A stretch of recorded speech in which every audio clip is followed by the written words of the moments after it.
تمام تعریفیں، ہر قسم کی حمد و ثنا بڑائی بزرگی اللہ رب العزت کے لیے لائق و زیبا ہے۔ ہم سب اسی کی تعریف بڑائی بزرگی بیان کرتے ہیں، اسی سے مدد طلب کرتے ہیں، اسی سے اپنے گناہوں کی مغفرت چاہتے ہیں، نفس کی برائیوں سے برے اعمال سے اسی کی پناہ چاہتے ہیں، اور گواہی دیتے ہیں کہ اللہ کے سوا کوئی معبود برحق نہیں، وہ اکیلا ہے، اس کا کوئی شریک و ساجی نہیں، اس کا کوئی ہمسر نہیں، اس کا کوئی پارٹنر نہیں، وہی ہم سب کا خالق و مالک و رازق ہے۔ ہم سب اس کے بندے ہیں، اس کی مخلوق ہیں، ہم سب اس کے محتاج ہیں، وہ کسی کا محتاج نہیں۔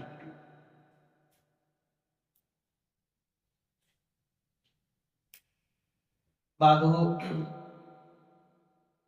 گواہی دیتے ہیں کہ نبی اکرم محمد رسول اللہ صلی اللہ علیہ وسلم اللہ کے بندے اور اس کے رسول ہیں۔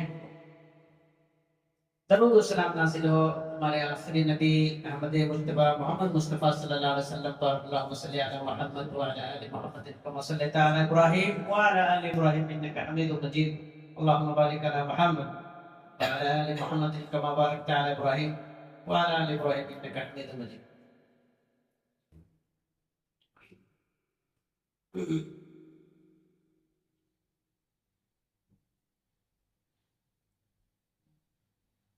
یہ شعبان کا مہینہ چل رہا ہے،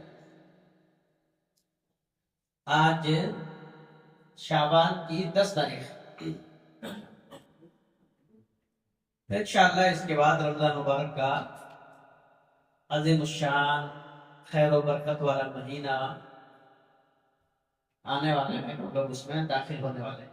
اللہ تعالیٰ ہم سب کو ماہ رمضان مبارک مہینہ عطا فرمائے، اور اس میں زیادہ سے زیادہ نیکیاں کرنے، توبہ استغفار کرنے کی اللہ توفیق عطا فرمائے، آمین۔ ماہ شعبان کے کچھ احکام ہیں اور کچھ مسائل ہیں، اور اس میں بہت ساری بدعات ہیں جو لوگوں نے گڑھ رکھے۔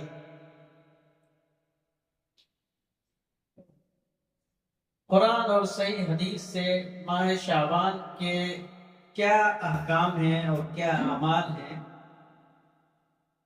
وہ آج کے اس خطبے میں انشاءاللہ بتائیں گے، اور کیا کیا بدعات ہیں جن سے بچنا ضروری ہے، وہ بھی جاننا ضروری ہے،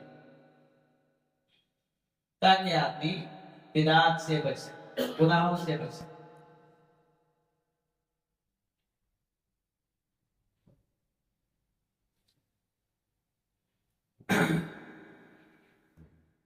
شعبان کا مہینہ رمضان سے پہلے آتا ہے۔ اس مہینے میں نبی اکرم صلی اللہ علیہ وسلم کثرت سے روزہ رکھتے ہیں،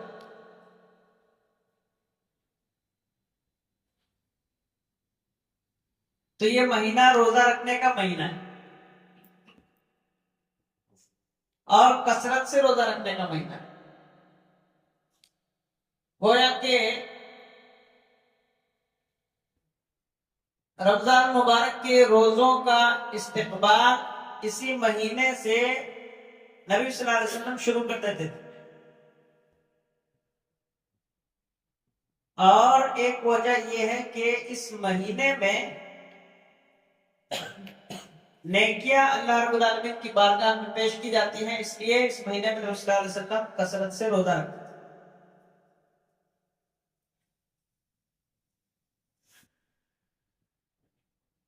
تو نبی صلی اللہ علیہ وسلم کے زیادہ سے زیادہ اس مہینے میں روزہ رکھنے کی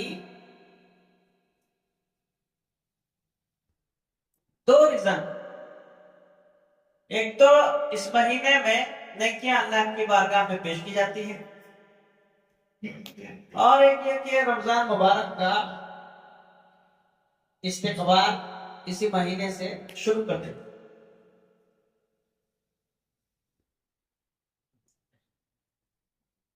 اما عائشہ رضی اللہ تعالی عنہا نبی صلی اللہ علیہ وسلم کے بارے میں ارشاد فرماتی ہیں، صحیح بخاری اور صحیح مسلم کی حدیث میں،